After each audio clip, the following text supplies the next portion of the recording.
நேயர்கள் அனைவரையும் இன்றைக்கான செய்தி காணொளி மிக முக்கியமாக நாம் பேசப்போவது நாளை அல்லது நாளை மறுநாள் இந்தியா முழுவதும் முஸ்லிம்களுடைய பண்டிகை ரமலான் நோன்பு பண்டிகை நோன்பு பெருநாள் கொண்டாடப்பட போகிறது. உலகம் முழுவதும் வெகு விமர்சையாக தமிழ்நாடு முழுவதும் தாண்டி தேசிய அளவில் இது ஒரு பெரிய பண்டிகையாக பல்லாயிரம் வருடங்களாக உலகம் முழுவதும் இந்தியாவில் ஒரு 1000 ஆண்டுகளாக இந்த பண்டிகை முஸ்லிம்களால் கொண்டாடப்படுகிறது. இந்தியாவில் முஸ்லிம்கள் பெருகத் தொடங்கிய காலங்களில் இருந்தும் தென்னிந்திய மாநிலங்களில் தமிழ்நாட்டில் எப்போதும் எந்த நிலையிலும் இந்த கொண்டாட்டங்களின் போது எந்த பிரச்சனையும் எப்பொழுதும் கிடையாது. வட இந்திய மாநிலத்தில் தற்போது அடிப்படைவாத குழுக்கள் முழுமையாக இந்த பண்டிகைக்கு பலவேறு ரமலான் நோன்பு பெருநாள் கொண்டாடுவதற்கு பலவித இடையூறுகளை ஏற்படுத்தி இருப்பதை இன்றைக்கு வட இந்திய ஆங்கில மற்றும் ஹிந்தி சேனல்களின் மூலமாக நாம் காணக்கூடியதாக இருக்கிறது. அவர்களுடைய முடிவுகள் என்ன என்று பார்த்தால், இந்தியாவில் ஒரு அமைதியற்ற சூழலை உருவாக்குவதற்கும் நாட்டை தொடர்ந்து பதற்றத்தில் வைத்திருப்பதற்கும் தான் அவர்கள் இப்படி ஒரு நடவடிக்கைகளை மேற்கொண்டு வருகிறார்களோ என்று என்ன தோன்றுகிறது. இந்தியா ஒரு புளூரலிஸ்டிக் நேஷன், பன்முகத்தன்மை கொண்டது. பல கலாச்சாரங்கள், பல பிரிவுகள், பல நம்பிக்கைகள், பல சடங்குகள் தன்னகத்தை கொண்ட ஒரு மாபெரும் தேசம் என்று நாம் அறிந்திருக்கிறோம். இந்த மாபெரும் தேசத்தில் இறைநம்பிக்கையாளர்கள், இந்துக்கள், முஸ்லிம்கள், கிறிஸ்தவர்கள், சீக்கியர்கள், சமணர்கள், பௌத்தர்கள், இப்படி பல பேர் இருப்பார்கள். அதில் ஹிந்துக்களில் ஹிந்து என்று சொன்னாலும் அவற்றில் ஆடு அறுப்பவர்களும் உண்டு, சைவ பட்சினிகளும் உண்டு. வட இந்திய கலாச்சாரம் வேறு, தென்னிந்திய கலாச்சாரம் வேறு. ஆக பல மதங்களின் கூட்டாக இந்து மதம் இருந்து கொண்டிருக்கிறது. இன்றைக்கு இந்தியாவை சீரழிக்கும் நோக்கத்தில் அடிப்படை இந்துத்துவவாதிகள் ஆட்சியில் அமர்ந்திருக்கிற பாரதிய ஜனதா போன்றவர்களும் கூட இதன் பின்னணியில் இருக்கிறார்களா என்ற செய்தி நமக்கு பெரும் பதட்டத்தை ஏற்படுத்தியிருக்கிறது. நாம் ஒரு செய்தியை சொல்கிற போது தேசிய நன்மையும் நாட்டின் நன்மையும் மக்களின் உரிமையும் உணர்வுகளும் ஒற்றுமையும் நமக்கு ரொம்ப ரொம்ப ரொம்ப ரொம்ப முக்கியமாக நாம் பார்க்கிறோம். தோழர்களே, இன்றைக்கு காங்கிரஸ் கட்சியும் சரி, பாரதிய ஜனதாவும் சரி, அவங்க ஆட்சியில் இருப்பாங்க, நாளை ஆட்சியில் போயிடும், நாளைக்கு வேற ஒரு கட்சி வரும். 1984 இந்திரா அவர்கள் படுகொலை செய்யப்பட்ட போது 410 இடங்களில் காங்கிரஸ் வெற்றி பெற்றது. இன்றைக்கு அதே காங்கிரஸ் 42 இடங்களில் வெற்றி பெற்று இன்னைக்கு 99 இடங்களில் வந்திருக்காங்க. ஆக ஒரு பெரும் சரிவு 45 ஆண்டுகளில் வந்திருக்கு. அப்படி பாரதிய ஜனதா இன்றைக்கு மோடி தலைமையில் 2002 குஜராத் கலவரங்களுக்கு பின்பு இந்தியா முழுவதும் வலுப்பெற்றது. குஜராத்தில் அவர்கள் பெரும் சக்தியாக உருவானார்கள். மத்திய பிரதேசத்தில், உத்தரப்பிரதேசத்தில், ராஜஸ்தானில், பீகாரில், ஜார்க்கண்டில், இமாச்சலில், உத்தராகண்டில், டெல்லியில், இப்படி எல்லா இடங்களிலும், கர்நாடகாவில், மகாராஷ்டிராவில் அவர்களுடைய ஆட்சி சிறப்பான முறையில் நடந்து கொண்டிருக்கிறது. ஒரு ஜனநாயக அமைப்பு பாஜக ஆட்சியில் இருக்கிறாங்க, தப்பில்லை. ஆனால் இங்கே என்ன அவர்கள் நடவடிக்கை என்றால், முஸ்லிம்களை சீண்டுவது, முஸ்லிம்களை இந்த நாட்டிலிருந்து அப்புறப்படுத்த எண்ணுவது, அவர்களுடைய கலாச்சாரம் பண்பாடு அனைத்தையும் டீக்ரேட் பண்ணி தாங்கள் தொடர் வெற்றியை பெற்றுவிடலாம் என்று எண்ணுவது ஒட்டுமொத்த தேசத்திற்கும் பெரும் பேரழிவாக ஆகிவிடும்.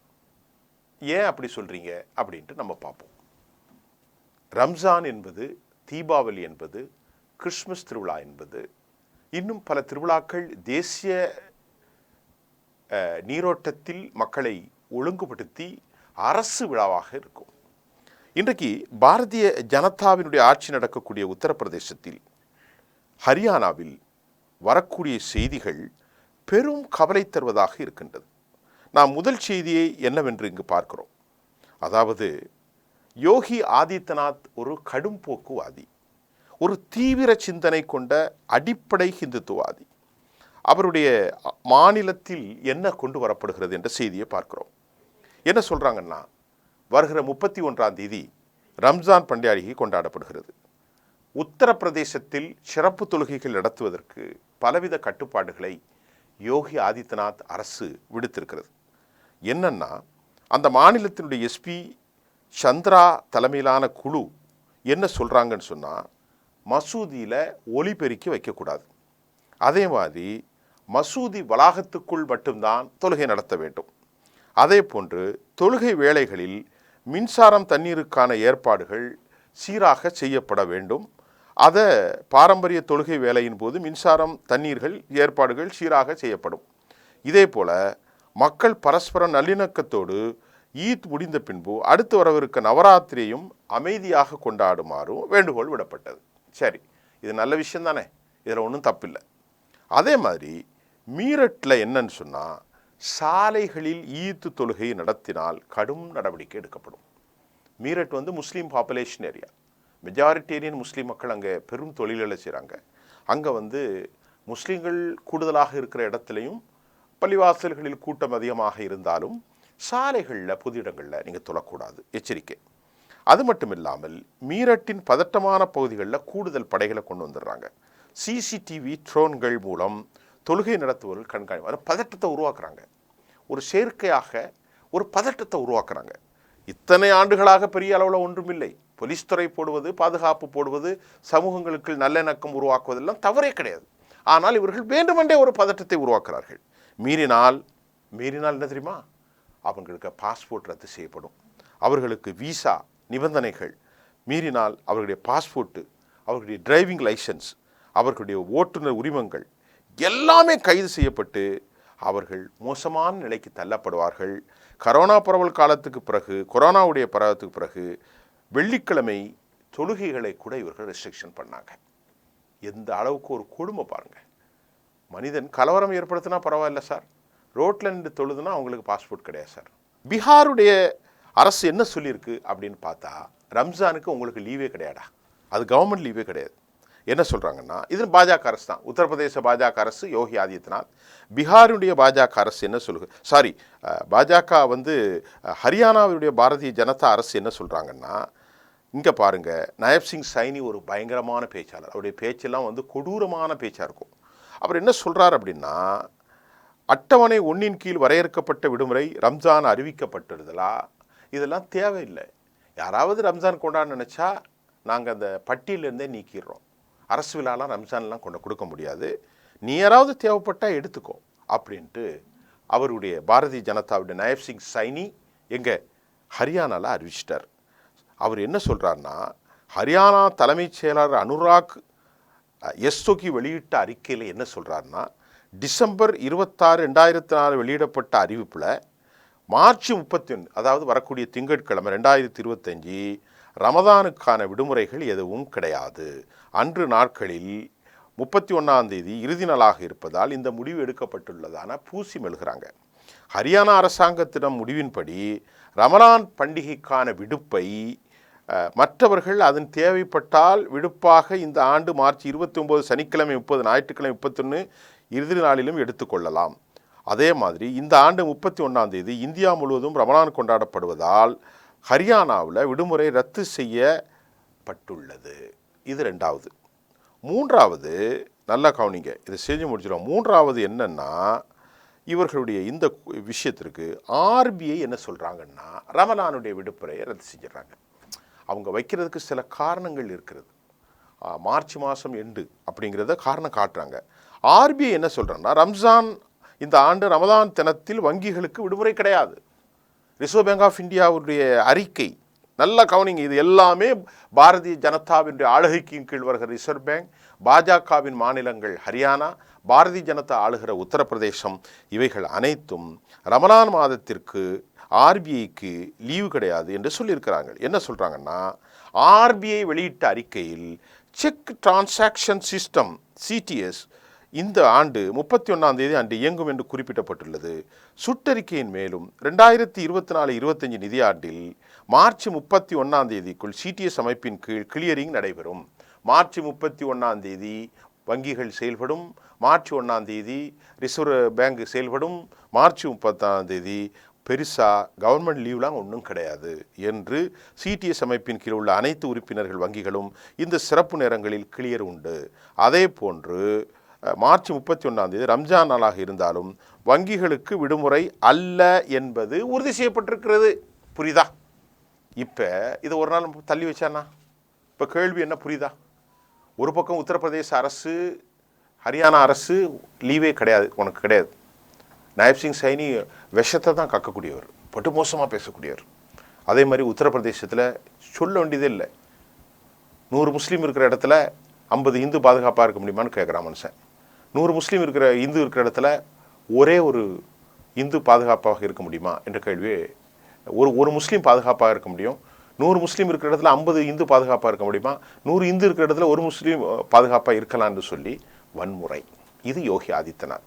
நாயப் சிங் படுமோசமான விஷயத்தை சொல்லியிருந்தார். அதாவது படுகொலைகள் நடக்கிறதுன்னு சொன்னால் அதுக்கெல்லாம் நாங்கள் ஒன்றும் பண்ண முடியாது, மக்களின் உணர்வு தான்.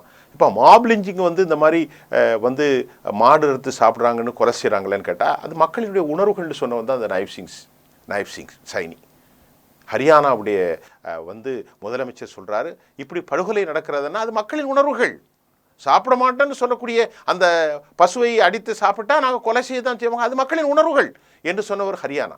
அதே மாதிரி பாஸ்போர்ட்டை தடை செய்வோம், டிரைவிங் லைசன்ஸ் தடை செய்வோம், உங்கள் கவர்மெண்ட்டில் போலீஸ் என்கொயரி பண்ணுவோம், நீங்கள் குற்றம் செய்தால் வீடை இடிப்போன்னு சொல்லி புல்டோசர் பாபான்னு பெயர் விட்டதான் அங்கேயும் மீரட்டில் கட்டும். இது ஒளிபெருக்கி வைக்கக்கூடாது, நடுரோட்டில் நின்று தொழக்கூடாது, பாஸ்போர்ட்டை கொடுக்க மாட்டோம், உங்கள் மேலே என்கொயரி போலீஸில் அடைப்போம், கைது செய்வோம், விசாரணை கிடையாது, டிரைவிங் லைசன்ஸ் எதுவுமே கிடையாது. இது உத்தரப்பிரதேசம். ஹரியானாவில் மாடு தின்னா கொலை செஞ்சால் அது மக்களின் உணர்வு. இது ஹரியானா. 3வது Reserve Bank of India, clearance கிடையாது. அன்றைக்கு தேசிய விடுமுறையாக இருந்தாலும் இதெல்லாம் கிடையாதுன்னு பாஜகவுடைய அரசாங்க தலைவர்கள், ரிசர்வ் பேங்க் ஆஃப் இந்தியா, உத்தரப்பிரதேசம், ஹரியானா அறிவிச்சிருக்கிறது. சம்பல் பகுதியில் பதட்டம், காவல்துறை குவிப்பு. ஆக ஒரே ஒரு விஷயத்தை சொல்லி முடிச்சிடுறேன். இப்படிப்பட்ட ஒரு நிலை இந்தியாவுக்கு ஏன் வந்தது? இப்போது இந்தியா 2025 இன்னொரு 25 வருஷத்தில் அணிஞ்சிட்டுன்னா பிரச்சனை இல்லை. இது பல 100, 1000, லட்சக்கணக்கான ஆண்டுகள் இருக்கணும். பாரதிய ஜனதா இன்னைக்கு தானே இருக்கும், நாளைக்கு பாஜக இருக்காது. ஹரியானா இன்னைக்கு காங்கிரஸ் கட்சி இன்னைக்கு தானே இருக்கும், திமுக இன்னைக்கு தான் இருக்கும், அதிமுக இன்னைக்கு தான் இருக்கும், நாளைக்கு இருக்காது. ஆக அரசியல் தலைவர்கள் வருவாங்க, அரசியல் தலைவர்கள் போவார்கள். கொள்கைகள் இருக்கும், கோட்பாடுகள் இருக்கும், அது வரும் போகும். ஆனால் மக்கள் சமாதானமாக இருக்கணுமா இல்லையா? பிரதமர் மோடி என்ன சொல்றாரு? சப்கா சாத், சப்கா விகாஸ், சப்கா விஸ்வாஸ். எங்கே இருக்கு இன்க்ளூசிவ்னஸ்? அவர் மீதே 110 முறைக்கு முஸ்லீம்களை திருடர்கள் என்றும், கொலைகாரர்கள் என்றும், அதிக குழந்தை பெற்றோர்கள் என்றும் வன்முறை கக்கக்கூடிய அளவில் அவர் பேசினார், கடுமையாக பேசினார் என்று சர்வதேசத்தில் அவர் மீது குற்றச்சாட்டு இருக்கிறது. பாஜகவினுடைய கடும் போக்குவாதியாக தீவிர எண்ணம் கொண்ட யோகி ஆதித்யநாத் மிக மோசமான ஒரு ஆளுமை. நாயப் சிங் சைனி மோசமானவர். இவர்களெல்லாம் இந்தியாவினுடைய அடிப்படை மாண்புகளை கேவலப்படுத்துவதை, இந்திய பாதுகாப்புக்கு பெரும் சவாலான சூழல் இருக்கிறது. 1984 காங்கிரஸ் கட்சி பெரிய கட்சி, 2025 காங்கிரஸ் வீழ்ச்சி, 2025 இன்னைக்கு பிஜேபி பெரிய கட்சி. இன்னும் 10 வருஷத்தில் 15 வருஷத்தில் பிஜேபி பெரிய கட்சியாக இருக்கலாம், இல்லாமலும் போயிடலாம். ஆனால் இந்த நாட்டில் மக்கள் ஒற்றுமையாக இருக்க வேணாமா? 80% இந்துக்கள் யார்? 20% முஸ்லீம்கள், கிறிஸ்தவர்கள், சீக்கியர்கள், பௌத்தர்கள், சமணர்கள், இவங்க எல்லாரும் ஒரே சமூகம்தான், ஒரே தாய் பிள்ளைகள் தான். இந்துக்களாக இருந்து மதம் மாறியவர்கள் தான் முஸ்லீம்கள், கிறிஸ்தவர்கள், சீக்கியர்கள், ஜைனர்கள், பௌத்தர்கள், எல்லாரும் ஒரே சமூகம் தான். ஆனால் உங்களுக்கு ஒரு உணவு எப்படி பிடிக்கிறதோ, ஒரு ஹோட்டலுக்கு போகிறோம், இட்லி சாப்பிட்டோம், ஊத்தப்பம் சாப்பிட்றோம், பிரியாணி சாப்பிட்றோம், பொங்கல் சாப்பிட்ற மாதிரி தனித்தனியாக தங்கள் மத கோட்பாடுகளை ஏற்றுக்கொண்டார்கள். கான்ஸ்டியூஷன் என்ன சொல்லுது? According to 14 and 25, those who citizen of India, they have a right to profess and proclamation what they think, what they profess. அவர் எதை நம்புகிறார்களோ, எதை சிந்திக்கிறார்களோ அதை ப்ரொப்போஸ் பண்ணலாம், ப்ரொக்ளமேட் பண்ணலாம், அவங்க ப்ரொக்ளமேஷன் பண்ணலாம் வித்தவுட் பேரியர்.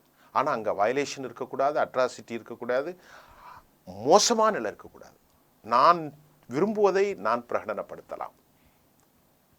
கான்ஸ்டியூஷனுடைய 14, கான்ஸ்டியூஷனை 25 நான் எண்ணுவதை நான் வணங்கலாம், என்னுடைய சித்தாந்தத்தை பிரகடனப்படுத்தலாம், என்னுடைய வழிபாட்டு முறையை நான் நம்பலாம். ஆனால் அடுத்தவர்களுடைய உணர்வுகளை காயப்படுத்திடக்கூடாது. சாலைகளில் நடந்து போங்க, கையை வீட்டி போகிறதுக்கு உங்களுக்கு அதிகாரம் உண்டு. ஆனால் அடுத்தவருடைய முகத்தில் இருந்தால் அது வன்முறை. இந்தியாவில் ஆட்சியாளர்கள் இந்த வன்முறையை நீக்குவது, இந்த வன்முறை களமாக மாற்றுவது. ரிசர்வ் பேங்க் இன்றைக்கு தேசிய விடுதலை தேசிய விடுமுறையை இன்றைக்கு இல்லாமலாக்குவது, கடும் போக்கு தீவிரவாத கொள்கைகளை பரப்புகிற அடிப்படை இந்துத்துவாவினுடைய சாயல்களில் இந்தியா மாறி வருகிறதோ என்று எண்ண தோன்றுகிறது. விளைவுதான் உத்தரப்பிரதேசத்தில் கடுமையான பாஸ்போர்ட் இஸ்லாமிய இளைஞர்களுக்கு தடை செய்யப்படும், அவர்களுடைய லைசன்ஸ் தடை செய்யப்படும், காவல்துறையில் கொண்டு வைப்பார்கள். அவர்கள் குற்றமிழைத்தால் புல்டோசர்கள் மூலம் வீடுகள் தகர்க்கப்படும். ஹரியானாவில் மாட்டிறைச்சி சாப்பிட்டால் இஸ்லாமியர்களாக இருந்தாலும் தலித்துகளாக இருந்தாலும் அவர்கள் கொல்லப்படுவார்கள். அதனை தேர்ந்தெடுக்கப்பட்ட மக்கள் பிரதிநிதி ஜனநாயகத்தின் தலைவர் அது சரி, ஏனென்றால் அது மக்களின் உணர்வுகளின் வெளிப்பாடு என்று ஒரு மாபிலிஞ்சி கொடுப்பவர்கள் எல்லாம் இன்றைக்கு இந்தியாவை வேறொரு பரிணாமத்தில் திருப்பி வருகிறார்கள் என்பதுதான் இந்த செய்தியின் அடிப்படை. கவலையாக இருக்கிறது. நாடு எங்கே செல்கிறது? இந்த செய்தி அனலைஸ் நான் உங்களுக்கு 3 செய்தியை சொல்லியிருக்கேன். நீங்கள் சிந்திச்சு பாருங்கள், தேசம் எங்கே செல்கிறது? இதற்காகத்தான் இந்த நாட்டினுடைய மாபெரும் தலைவர்கள் உலகமே வியந்து பார்க்கும் பலமுறை கலாச்சாரம், பன்முகத்தன்மை என்ன ஆவது? பொறுத்திருந்து பார்ப்போம். நன்றி.